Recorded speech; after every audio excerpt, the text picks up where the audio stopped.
Good evening, I'm Kyle Clark. And I'm Jennifer Meckles. Auraria campus leaders tried something new today to clear out the encampment of pro-Palestinian protesters on the quad. They offered a $15,000 donation. Protesters literally laughed it off. They're staying. So here's a live look at that encampment. Protesters rejected a $15,000 offered donation to the International Committee of the Red Cross if they would break down their camps and leave by 5 p.m. today. Protesters said that they could not be bought. They said that the offer of this donation from private donors had nothing to do with their demands. We're not moving. We're not moving this encampment. We're staying here. We're staying here until divestment is won. We're staying here until we hear our demands heard out. We're not going to be paid off. We're not going to be scared off. We're not going to be ran off by the cops or no small army. Chief among the protesters' demands is that CU divest from Israel and weapons manufacturers. Auraria campus leaders put out a statement after that rejection tonight, saying that they are committed to finding a peaceful resolution for the encampment on the quad. More than 2,100 protesters have been arrested on campuses across the country. This map's tracking schools where police have made arrests at various gatherings since April 18th, spanning from coast to coast.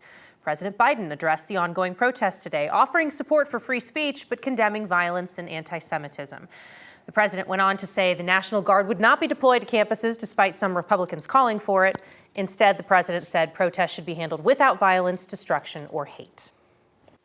We had a nice, calm day weather-wise across the metro area today. This weekend is expected to be a real beauty, and that's perfect for a number of celebrations across the city, Kathy.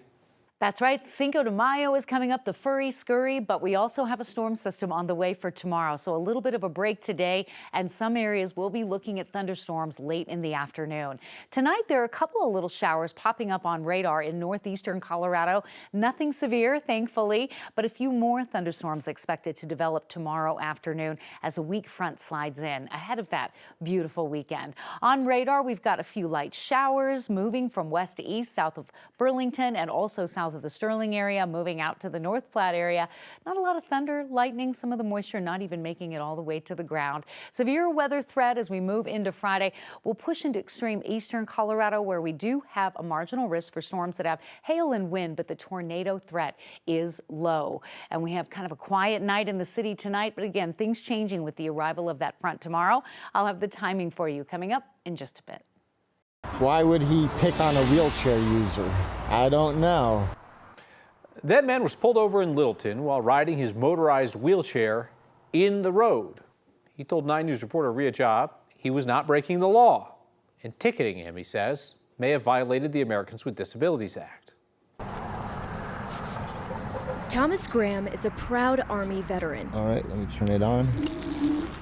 Now living life on the edge of his seat. This is how I mainly get around every day. They took my license from me when I lost my feet in Iraq, so I decided to build my own fast wheelchair instead. Yeah, my wheelchair rocks. Thomas rolls at speeds up to 42 miles per hour. I could still travel slow on the sidewalk, but why would you want to travel slow? And so I researched the laws and made sure I was in compliance with local authorities. For the past year and a half, Thomas said he hasn't had any issues getting around on his wheelchair until recently. This is where I was pulled over for traveling in the right lane of West Bowles Avenue. A run-in with a Jefferson County Sheriff's deputy, and a question he never thought he'd get. He asked me if I had a license, insurance, and registration for my wheelchair. I was pretty dumbfounded. Let's take a look at the ticket. The deputy classified Thomas's wheelchair as a low-power scooter and issued him a ticket for not having it registered. Low-power scooter, not registered. Under Colorado law, a low-powered scooter requires registration. The law also specifies that wheelchairs are not classified as low-powered scooters. Legally speaking, under the Americans with Disabilities Act of 1990's definition of what a wheelchair is, this is a wheelchair. I took the ticket from him and I said I'd see you in court. In a statement, the Jefferson County Sheriff's Office said Thomas was driving 40 miles per hour, wearing headphones, and was unaware of the deputy trying to pull him over. The deputy wrote Thomas a low-level ticket of $24.50 in an effort to encourage him to be safer on the roads. $24.50 right there. It would have been easier to plead guilty, but I'm not guilty. Thomas says nothing will stop him from using his wheelchair. The one thing that lets him feel free. No, I'm gonna rub it in their face even more. The Jeffco Sheriff's Office said Thomas admitted to the deputy that he had been pulled over by other officers in the past for the same thing and had only received warnings. Thomas told me tonight this is the first time he had been pulled over in his wheelchair. He plans to be in court to fight the ticket later this month. In the studio, Ria Cha, 9 News. We'd like to warn you ahead of this story. The details can be very difficult to hear. A man and his girlfriend are facing charges after first responders found the man's mother barely alive on an air mattress in a garage in Jefferson County. The sheriff's office says 58-year-old Cheryl Seitz lived just a few blocks away from where Ralston meets Sheridan, living in an RV with no water and no bed.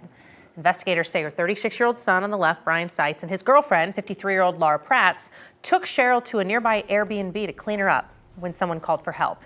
Firefighters responded to a 911 call about a woman not feeling well. She was rushed to the hospital. She had broken bones, bed sores, and sepsis. Cheryl died at the hospital. Investigators say this couple was getting paid as caregivers for years with state funds through a home health care company. This is the kind of thing that would disturb us if this were an animal. And this was a human being who was suffering from multiple medical situations that required caretaker assistance, and they weren't doing their job. Investigators say the couple's neglect led to that woman's death. They're now facing charges for crimes against an at-risk adult. We now know that Boulder police were on a trespassing call when a woman stabbed an officer at a grocery store last night. It happened around 8 p.m. at the Lucky's Market on North Boulder on Broadway. Police say the woman was refusing to leave the store when they arrived. A screenshot from body camera footage, they provided it this way, shows Patricia Murphy stabbing an officer in the shoulder. Police say she then lunged toward another officer with a knife but didn't hurt that officer. Police say they tried to talk her down for about 45 minutes, then fired foam rounds at her before arresting her. The officer she stabbed went to the hospital and is expected to be okay. Murphy is facing several charges, including assault on a police officer. A former Adams County sheriff will lose his officer certification and spend a year on probation after pleading guilty to falsifying his own training records. Former Democratic Sheriff Rick Reigenborn, his former undersheriff Tommy McClellan, and his former training supervisor Mickey Bethel were all charged with criminally falsifying their own records instead of just doing the training. Sheriff Reigenborn also made headlines back in 2022 for live streaming with a talk radio host while in his patrol car as they joined a police case. Reigenborn pleaded guilty to a felony forgery charge and 2 misdemeanors today. As part of that plea deal, it requires him to give up his state peace officer certification. Now, if he completes his probation successfully, the felony charge will be dismissed. A man who worked at several elementary schools in Jefferson County is now accused of sexually assaulting a child. 30-year-old Justin Martinez worked mostly as a before and after care provider, sometimes as a substitute. Court records say the assaults happened between August of 2020, one more time, between August of 2022 and August of 2023. The school district says this didn't happen in Jeffco schools. District says they'll be fired. Arvada police are looking for more information if anyone in the public has it. Quick warning for drivers who are on I-70 near Aurora tonight or tomorrow night from 10 p.m. to 5 a.m. So overnight, I-70 on those nights will be closed in both directions from East Colfax to Tower Road as crews work to set a pedestrian bridge just east of Tower Road. The detour is the green lines on this map. Don't take the red, take the green, which will take you on Tower Road and Colfax.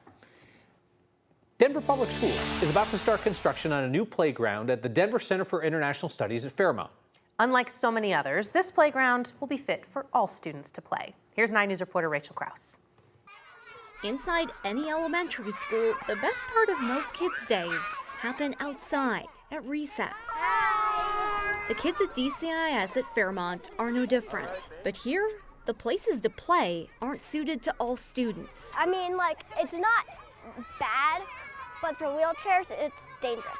5th graders Cora and Gavin see their friends with disabilities who want to join in and are forced to watch instead.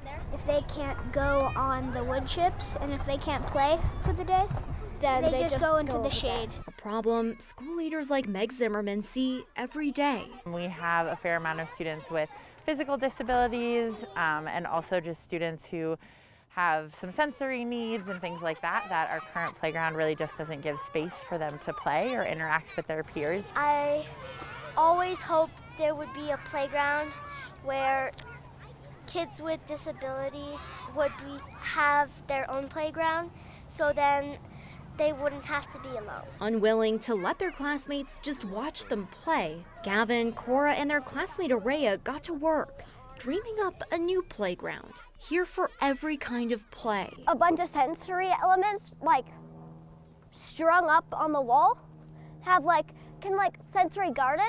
I think it is going to look like, instead of wood chips, there's going to be turf so that kids with wheelchairs can do it. So they took their plan to parents, then the school, then the district. I've definitely been wanting this to happen. DPS approving plans for the district's first inclusive playground.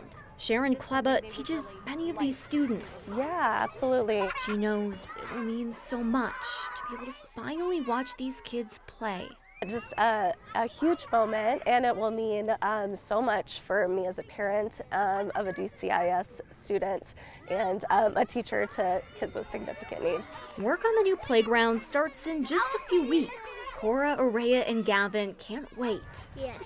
Yeah. Yes, I'm super excited because I can't wait to see all of my friends with a disability actually having fun and not have to sit out during recess. These three so proud of their project to get everyone outside to play when that recess bell rings. And I can't wait for them to play with us and not be excluded. DPS paid for this adaptive playground with money from the 2020 bond. They'll break ground at the end of this month, and the new playground is expected to be finished just in time for the start of the next school year. Rachel Krause, 9 News.